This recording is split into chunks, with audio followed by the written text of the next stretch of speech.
Hello, children. I have another book for you about making friends. So this one is called Petey and I, a story about being a friend.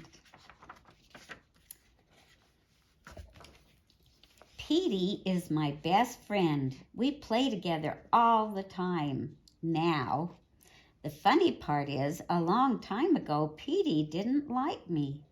I didn't know why. The first time I saw Petey, I was watching some moving men carrying furniture into the house next door. Petey was watching them too. "Is that your furniture?" I asked. Petey jumped. I guess he didn't know I was there. "That's our house over there," I pointed. "It's bigger than yours." The moving men unloaded a tricycle and put it down beside Petey. He started to ride it back and forth on the sidewalk. "Ah, that's nothing," I said. "Wait until you see my bike." I ran home and got my two-wheeler with the training wheels.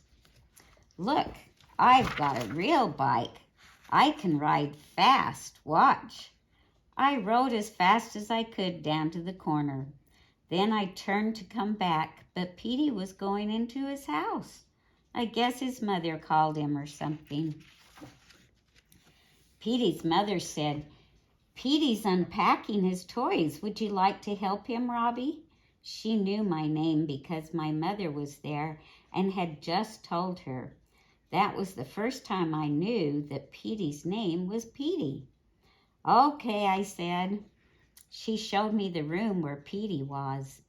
Boy, did he have a lot of toys. There were games and books. There was a horse you could bounce on. There were all kinds of cars, and there was a neat set of building blocks. I've always wanted those. "Come on now," I said. "Let's build something." I dumped the set out onto the floor. "Hand me those big blocks." "Find some more little ones." "No, don't take that. I need it for my fort." Petey handed blocks to me for a while. Then he climbed up on his horse and just sat there and looked at what I was building. I was glad when it was time to go home. It's not much fun playing with someone who just watches and doesn't even help. It's even worse playing all by myself. In our whole neighborhood, Petey's the only boy my age, so I was really glad when he came over one day to play cars. I decided where the roads and the shopping center and stuff would be. My police car began to arrest his cars and take them to jail, and when his cars crashed, my tow truck hauled them away. Pretty soon, all of his cars were in the junkyard or at the police station. Then Petey said he had to go home. I didn't see Petey for a long time after that. Then my mother said I could ask him to go to the swimming pool with us. As soon as we got there, I threw my raft into the big pool. "Watch this, Petey." I dove in and swam to the raft. I had just learned how to do that, and Petey didn't even look.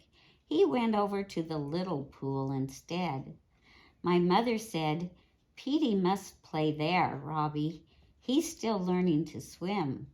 I'll sit close to him."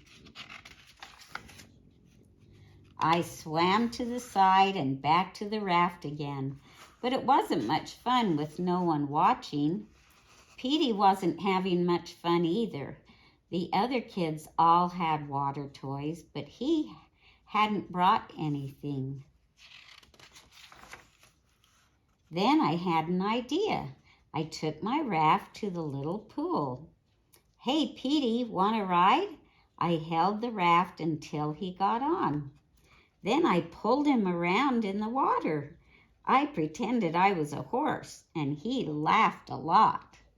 "Now I'll pull you," he said. He pretended he was a fire engine. He can make a great siren noise.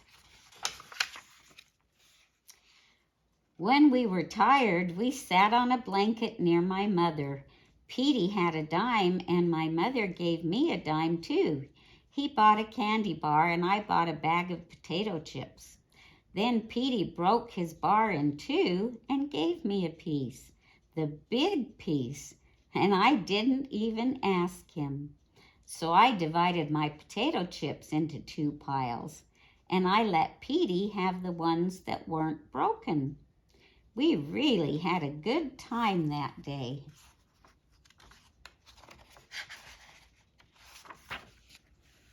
The next day, I was playing cave when Petey came to my house. Sometimes my mother puts an old blanket over our card table, and I get in under where it's dark, like in a real cave. Petey crawled in with me.